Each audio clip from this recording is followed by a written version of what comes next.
Shalom, family. In the last lesson, we established something clearly. The Most High already defined what food is and what food is not.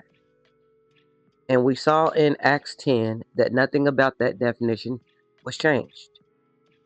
Now we come to another passage that many used to say it doesn't matter what you eat anymore. This is the account where Yahushua speaks about eating with unwashed hands. But if we slow down and read carefully, we will mix up two completely different things. Man's traditions versus Yah's commandments. So we're going to see what the actual issue was. So 1 second to get this up and rolling.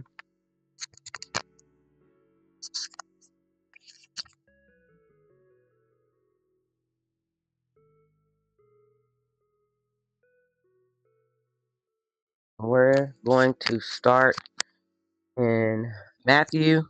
This is chapter 15. And we're going to start at verse 1. And it reads,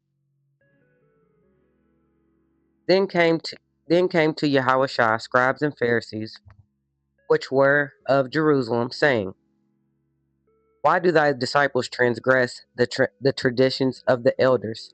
For they wash not their hands when they eat bread. Notice carefully, they did not say, Why are they breaking the law of Yah? They said, traditions of the elders. So the issue was never Yah's commandment, it was man-made rules. So we're going to scroll down and we're going to keep reading. We're going staying in this chapter, and we're at verse 3.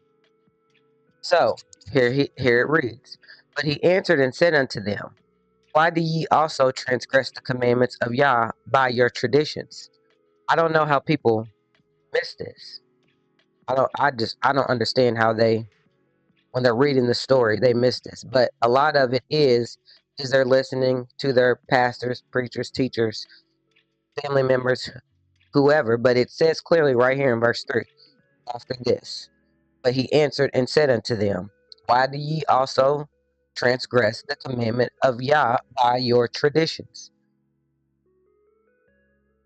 Now we're going to go to Exodus, and we're going to find a precept. We're going to Exodus 20 and verse 12. This is the Ten Commandments.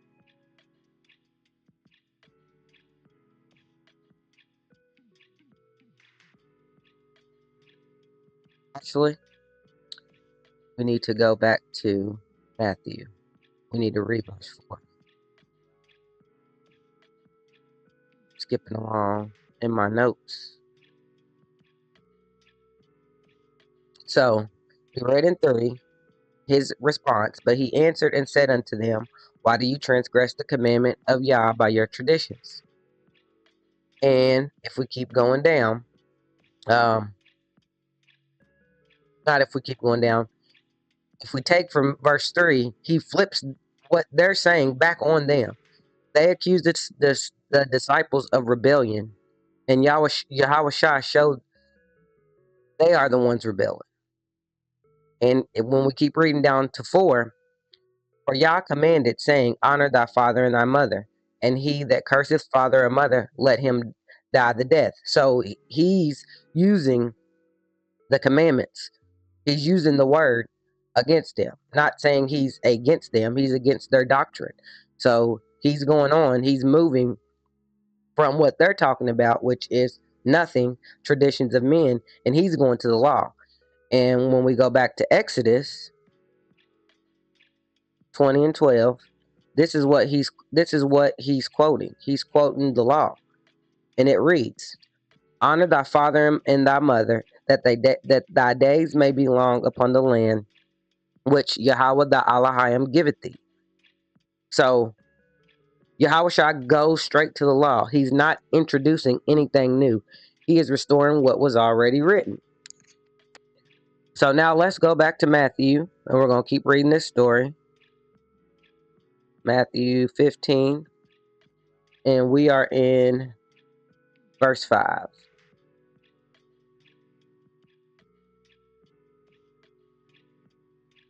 So he quoted here the fourth commandment, or the fifth commandment, honor thy father and thy mother, in verse 4. So in verse 5, but ye say, whoever shall say to his father or his mother, it is a gift, by whatsoever thou mightest be profited by me. So basically saying that, you know, I'm the gift. You be profited by me. This is what they say. But ye say, and he's talking to them, you say, Pharisees, whoever shall say to his father or his mother, it is a gift by it is a gift by whatsoever thou mightest be profited by me.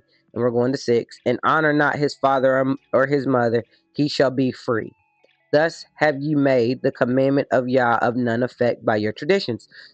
So right here he's showing what they turned, honor thy father and thy mother, so your days will be long in the earth, that we read in Exodus. You see what they turned it into. They switched it completely all up. They added to it. You see that they added to it. So let's read it again. In verse 5.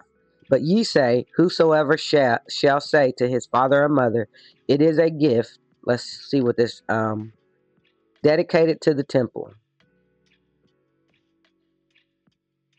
By whosoever thou mightest be profited by me, and honor not his father or his mother, he shall be free.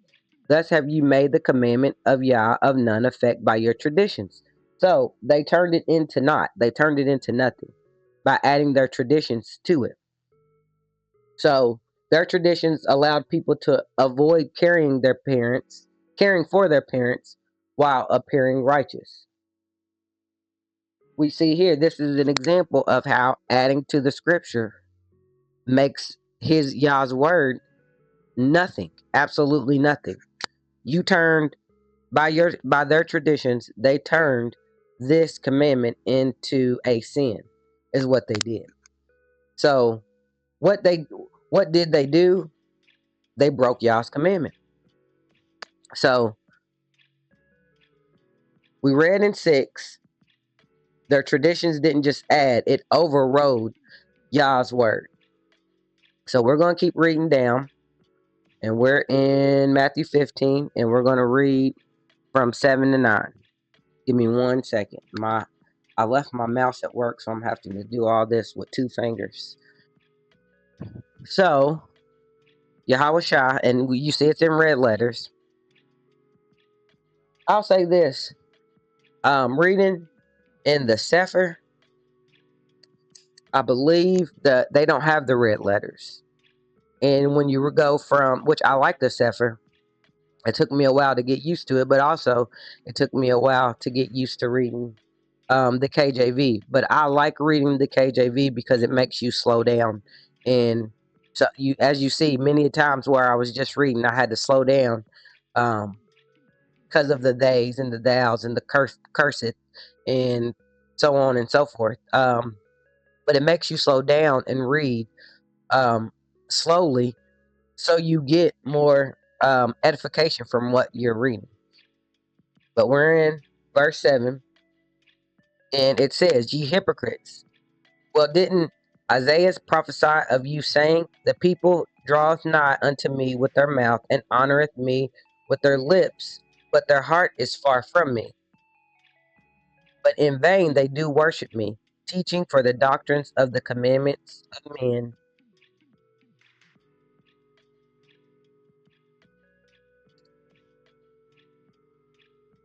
Teaching, and I'm in verse 9. But in vain they do worship me, teaching for the doctrines of the commandment of men.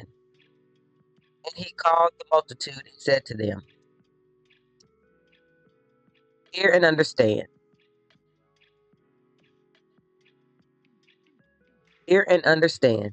Not that which goeth into the mouth defileth a man, but that which cometh out of the mouth, this defileth the man. So, we go to Isaiah,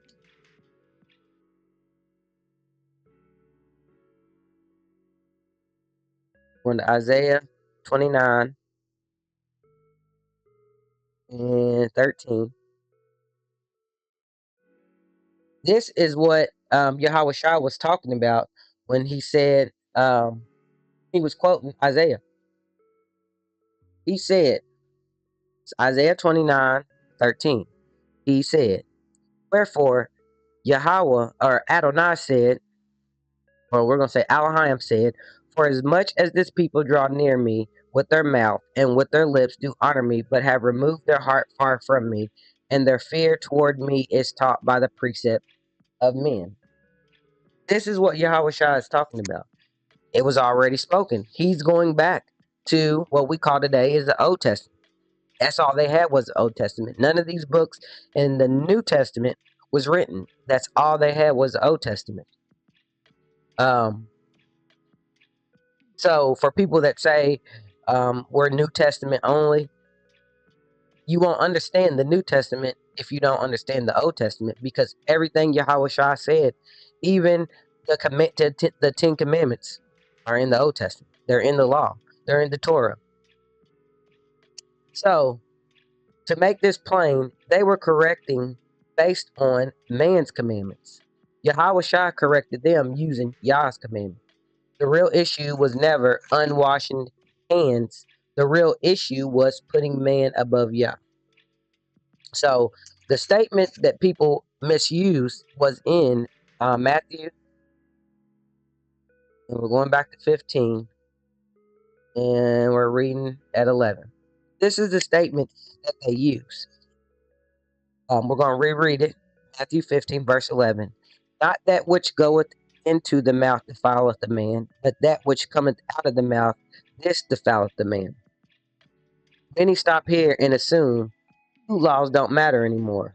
But this is not what is happening.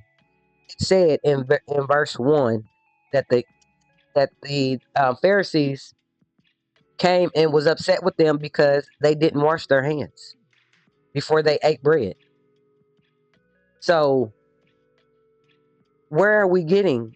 Yeah, they're talking about eating. First of all, they're talking about eating bread. They're not talking about eating unclean food. Washing their hands before eating meat. They are eating bread. You can eat bread. Everybody can eat bread. It's not unlawful. But they're talking about not washing your hands before eating.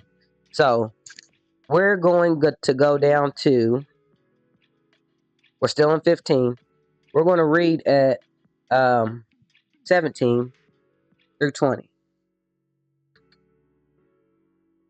So, matter of fact, we can just keep reading. We'll stay here at 11. We just finished 11. We're going to start in 12. Let me scroll up real fast on my end. Okay.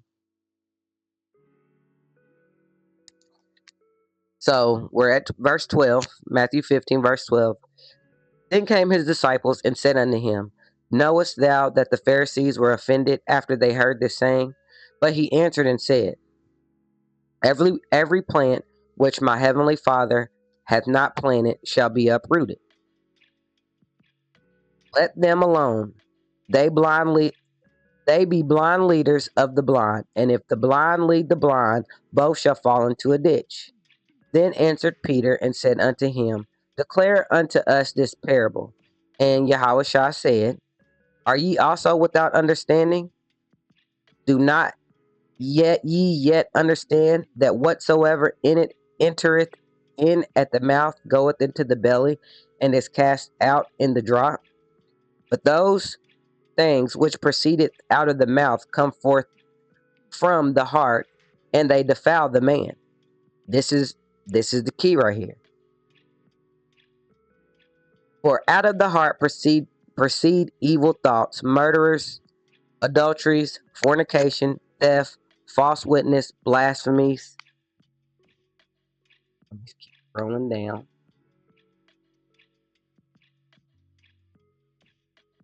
Blasphemies. These are the things which defile a man. But to eat with unwashed hands, bam.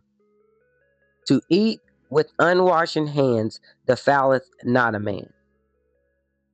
We see this here. This is the full explanation. He explained in these scriptures to his disciples because they didn't understand either. But they knew that it wasn't talking about eating whatever they wanted to. He's teaching the law, not changing it. Everything he listed, murder, adultery, theft, false witness, is already in the law. Let's go look in the law, which we're going to the Torah. We're going to Exodus 20, and we're going to start at verse 13. Here we go. Where the Ten Commandments. Exodus 20, verse 13. Thou shalt not kill. Thou shalt not. Let me see if it. Let's click on this, because kill and murder is two different terms in English. They have two different meanings. So, like, killing would be going to kill a lamb for the Passover.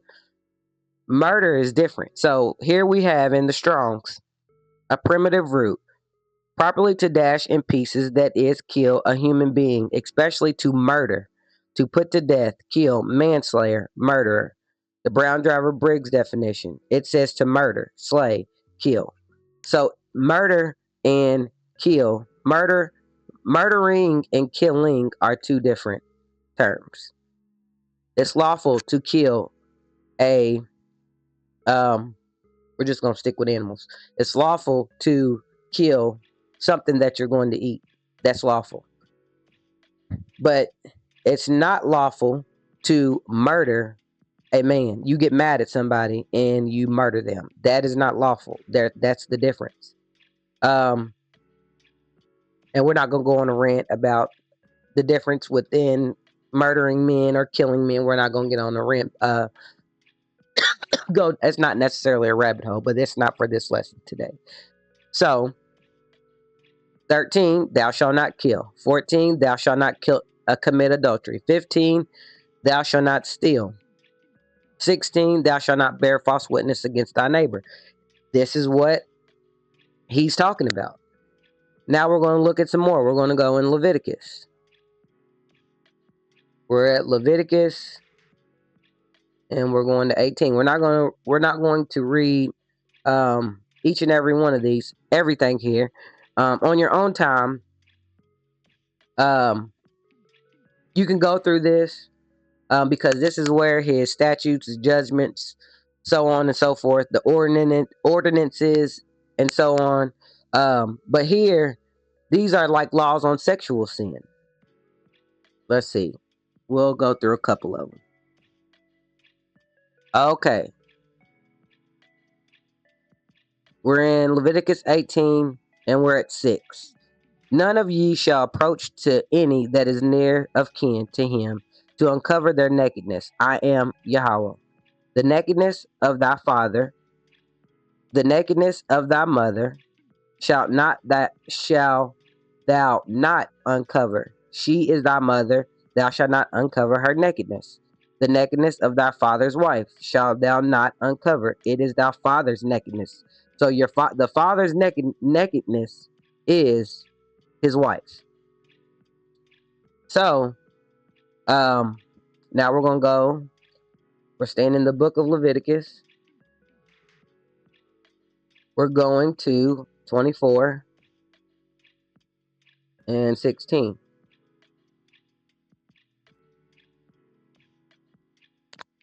And it reads, and he that blasphemed the name of Yahweh, what's blaspheme? Let's see what we get from here.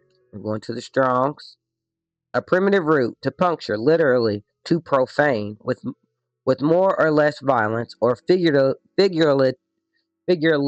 I can't say it today. I'm figurative. I can't say it. Sorry, family. To specify, designate, label, appoint, blaspheme, bore, curse, express, withholds, name, pierce, strike through. Brown's Driver Briggs, to pierce, perforate, bore, appoint. So blaspheme would be like bringing his name to nothing, like, or um for instance, if you know Yah did something, like Yah blessed you with something, a job that you prayed for, and you say you did it on your own, or to say that you love Yah and you hate his people, that's blaspheming the name of Yahweh. So we're back at 24 and 16. And he that blaspheme the name of Yahweh, he shall surely be put to death, and all the congregation shall certainly stone him, as well the stranger as he that is born in the land, when he blaspheme the name of Yahweh, shall be put to death. So we see this is where Yahweh Shah is getting all this. Yahweh Shah is not replacing the law. He is bringing the focus back to the heart. So when we're doing critical thinking, this is what we need to be asking ourselves. Were they eating unclean animals? The answer is no. That's not what they were doing. They were eating bread with unwashed hands. So Yahweh Shah is addressing how they eat, not what they eat. We can't mix the two. The law defines what may be eaten. We did that in part 1. We went over what the law said that we can eat. I hope you guys went and read it if you don't already understand. But traditions added how it must be eaten. So washing your hands before you're eating, so on and so forth. Yahweh Shah corrected tradition, not the law. Not every religious practice comes from Yah. We know this. We should know this. That not every tradition of man comes from the law. We should be if you as you're reading the Torah, the first 5 books, you'll start seeing that not every religious practice comes from Yah. Let me try to think of one. I always go my examples will come from like Catholicism, because there's a lot of traditions of men in Catholicism, like Lent, and technically all religions within Christianity stem. If you're a Christian, you're basically to a certain extent a Catholic.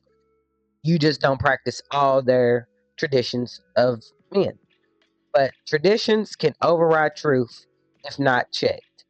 Yahweh Shah always pointed back to the law. And when you read the New Testament and the stories of how Yahweh Shah walked with his disciples, you'll see this over and over again. He always pointed them back to the law when he was correcting them. Context determines meaning. The issue was the heart, not diet.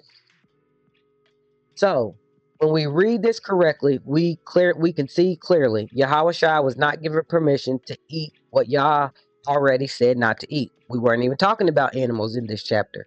He was correcting a false belief that eating with unwashed hands make you defiled, and exposing something deeper. They were upholding man's rules while breaking Yah's commandment.